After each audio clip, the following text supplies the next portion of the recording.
Tere, Tõnu! Tere! Tore, et üle tüki ajal Eestisse jõudsid. Vahest tuleb tulla, midagi ei ole teha. Millal sa viimati Eestis käisid üldse? Ma käin umbes kord aastas, aga ma täpsemalt ei mäleta praegu öelda. Aga Jaapanisse läksid juba? 4 aastat tagasi. Miks sa üldse sinna läksid? Tööpakkumine tuli ja see oli ääretult ootamatu ja selline Jaapan, ta ei ole kunagi mu unistus olnud, aga ta on samas väga kõrges, ütleme, hinnangus minu jaoks. Et kui selline pakkumine tuli, siis ma olin tõsiselt mõtlema, et 40-aastaselt tuli esimene pakkumine, et järgmine tuleb vist nii 80-selt. Aga selles mõttes nagu oli õige sihtkoht, et Jaapan on ju tuntud elektroonikamaa ja sa juba väga ammusest ajast nagu hoiad ise ka jootekolbi pidevalt käes. Ma olen lapsena nii mõndagi kokku jootnud, aga vahepeal on pikk paus selle seoses tarkvara arenguga, et ei pidanud midagi ise tegema. Mulle tarkvara meeldis palju rohkem, aga nüüd ma olen juurte juures tagasi, teen jälle elektroonikat ja ma tunnen seda, et Jaapan on õige koht, täiesti. Sest see, mida me teeme, ei oleks võimalik väljapoolt Jaapanit. Millal sa leidsid siis selle 16 Labi? See on meie enda asutatud startup koos siis niimoodi 2 veel lisainimesega. Me töötasime koos, me lahkusime sealt esimesest firmast ära, milles ma seal, kus Jaapanis läksin. Seal oli veel eestlasi siis? Ei. Ma olen eestlasena selles mõttes täiesti üksi. Aga 16 Lab siis on üks eestlane veel? Üks eestlane on veel praegu, jah.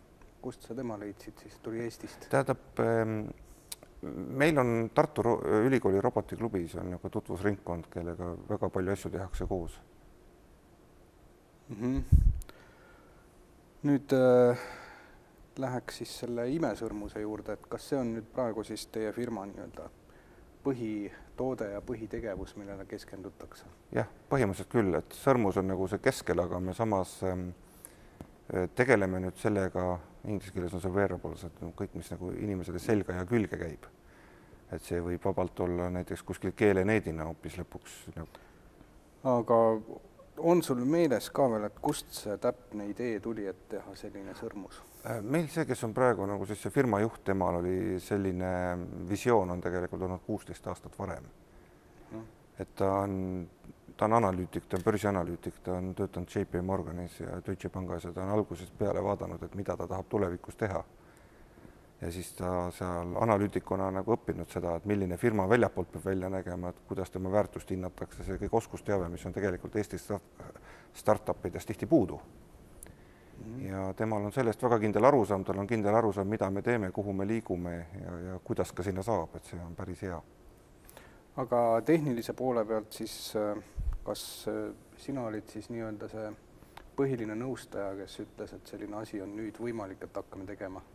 Seal eelkõige tulevad vastused, et ei ole võimalik, sellepärast, et esimesed küsimused oli, et kas me saame videokaamera sinna sisse panna, ma mõtlesin, et ei saa, eks ju. Et isegi kui me suudame kaamera sinna ära panna, me ei saa seda pilti minema saata, sest nii kiireid protokolle Bluetoothis ei ole.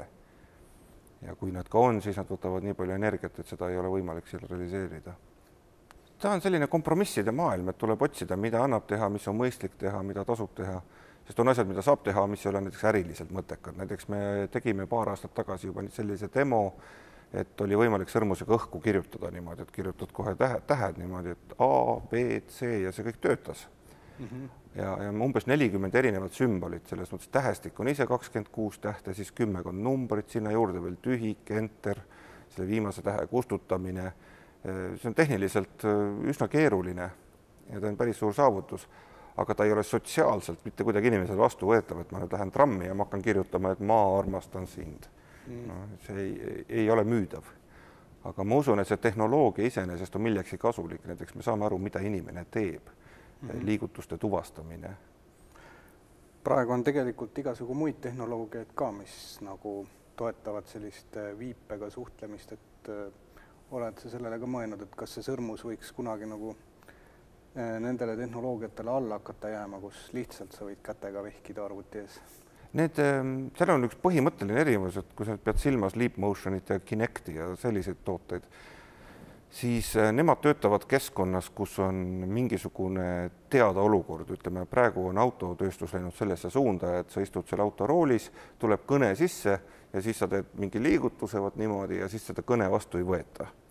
ja seal on näiteks see, et see seade on sisse ehitatud autosse ja see on koht, kus nendel on eelis ja meil ei ole mõtet isegi trügida. Sellepärast, et aga ta eeldabki, et see seade on paigas, ta eeldab, et seal on tühi ruum, kuhu kogemata ei teki näiteks teised inimesed.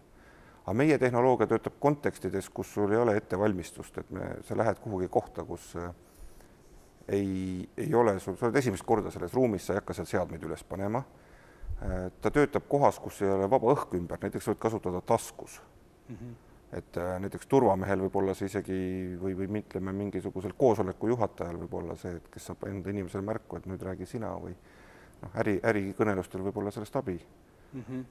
Ja see viipamine on tegelikult üks osa sellest funktsioonist. Meil on näiteks tegelikult on siin NFC on sees, et me saame seda kasutada kõikides kontekstis, kus on tavaliselt kiipkaardid, nagu need Tallinna ühiskaart näiteks. Ja me saame kasutada näiteks teda kas Visa või Mastercardina maksete jaoks.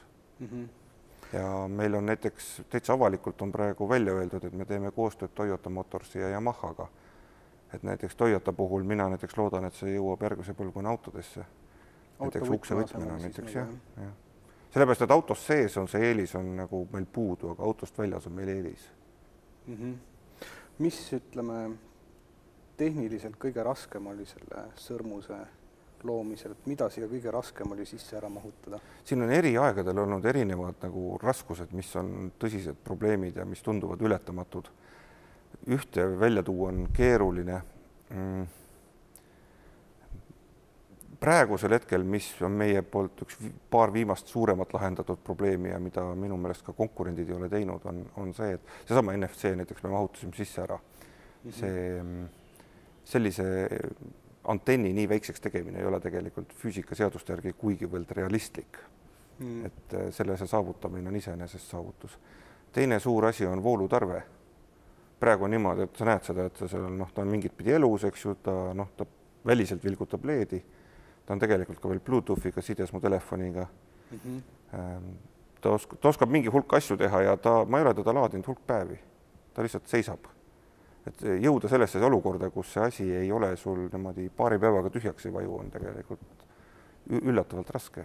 Ja ilmselt oli keeruline ka ümmargusse vormi nagu mingi aku ära mahutamine. See ümmargune vorm on täielik kirstunael, sellepärast, et nii kui me hakkame küsima, et meil on vaja seda, siis jah, see kuju on nagu probleem. Näiteks aku on toodetud muideks Jaapanis ainult meile.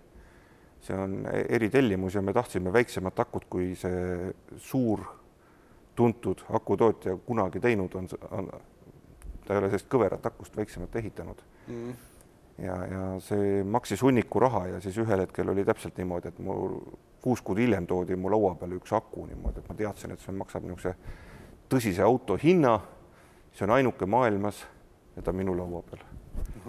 Aga ta on eritellimusel ja ta on väike. Siit edasi tekib kohe küsimus, et kui palju see sõrmus ise maksma hakkab, kui ta kunagi müügile ilmub? Mul ei ole sellele ühest vastust. Praegu on niimoodi, et ma eeldan, et ta jääb ikkagi mobiiltelefoni hinnaklassi. Selles mõttes, ta on tehniliselt tegelikult palju keerulisem kui telefon. Võtame sellise võrdluse, ütleme, kui me räägime, et telefon on tänapäeval väike, siis see, mis on telefoni kõrgus, ongi kogu meie mänguruum. Et see trükkplaat, mis siin on sedapidi, siis meil on teistpidi. Ja see teeb asja väga-väga kalliks. Väga paljud komponendid on eritellimusel. Ja tehnoloogiad on keerulised. Näiteks see trükkplaat, mille peale meil asjad on nagu pandud, see on painduvast plaadist tehtud talle niimoodi, et tal on natukene niisugused jäigemad komponendid ja siis tal on painduvad osad ja ta on üsna keerulise kujuga, ta on kokku volditud.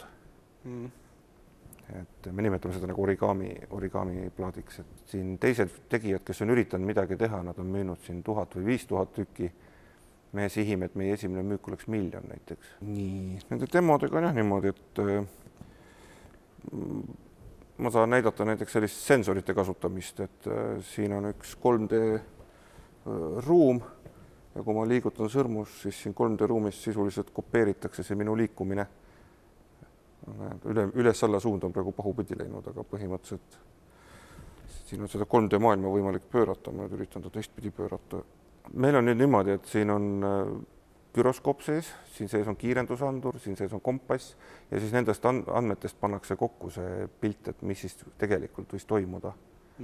Siin on veel sensoritest on veel puuteandur, et selle pinna pealt ta oskab öelda, kust ma teda puutun. ja me oleme selles mõttes unikaalsed, et me laeme läbi selle NFC antenni laeme akusid. Meil ei ole mitte mingit muud laadimis, ütleme kontakte või sellist asja, et me tahame olla üleni veekindlad, et siis see sõrmus ise on muideks ühe Jaapani tippdisaineri nagu looming, see on üks põhjusteks, miks me neid auhindu võidame, sest enamus startupis nad küll teevad mingi asja, aga see näeb kole välja. Aga teine asi on see, et me töötame nüüd ühe moefirmaga koos ja selleks, et toota 10 eri suurus sõrmusid, on vaja meil vähemalt 3 eri kõverusega akut ja nende tootmine maksab ja näiteks see kogu see sõrmus ise, ütleme see plastik, mis siin ümber on, selle valuvormid tuleb teha erinevad, siis see sees on titaanist siserõngas, et neid tuleb toota erinevaid, et see igasuguse tootmise alustamine on väga-väga kallis.